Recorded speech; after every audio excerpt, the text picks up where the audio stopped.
خی گەورەش فەرموویەتی ومەن ئەعرەض عن ذیکری فإن له معیشة ضنکا ئەمە هەر لە دنیادا ژیانێکی تاڵ و ناخۆش و هیچ بەختەوەر نییە.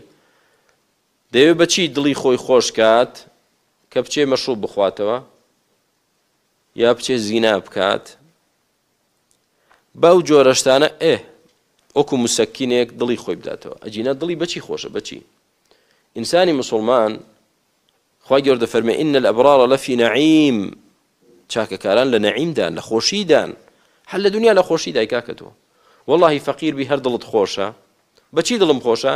ڕاستە فەقیری ناخۆشە، ڕاستە نەخۆشی ناخۆشە، ڕاستە موسیبەتێکت بەسەر دێت کەسێکت دەمرێت ناخۆشە، بەڵام تۆ چونکە ئیمانت بەخوا و بە ڕۆژی دوای و پاداشتی خوا و بەهەشت هەیە دڵت خۆشە، هەر دڵت خۆشە.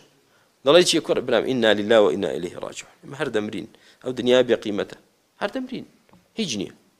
خەم مەخۆ، خەفەت مەخۆ، خی گەورە بەهەشت بەنسیب بکە، دڵم مرتاح خۆش. بەڵام ئەو دڵی بەچی خۆش کرد؟ خۆ باوەڕی بە قیامەتێک نییە و بە بەهەشتێک نییە و تەنها دنیا لە دنیاشدا لە زۆنگاوی گومڕایی و ضەلالەتدایە و بیریش دەکاتەوە ئەوە نەک ئیلحاد ژیانی دنیای تێکدا، ژیانی قیامەتشی لەدەستداوە. خۆ بەهەشتی نییە، چاوەڕێی بەهەشت ناکە، کەواتە ئیلحاد بەڵایەکە بۆ سەرتاک و کۆمەڵ.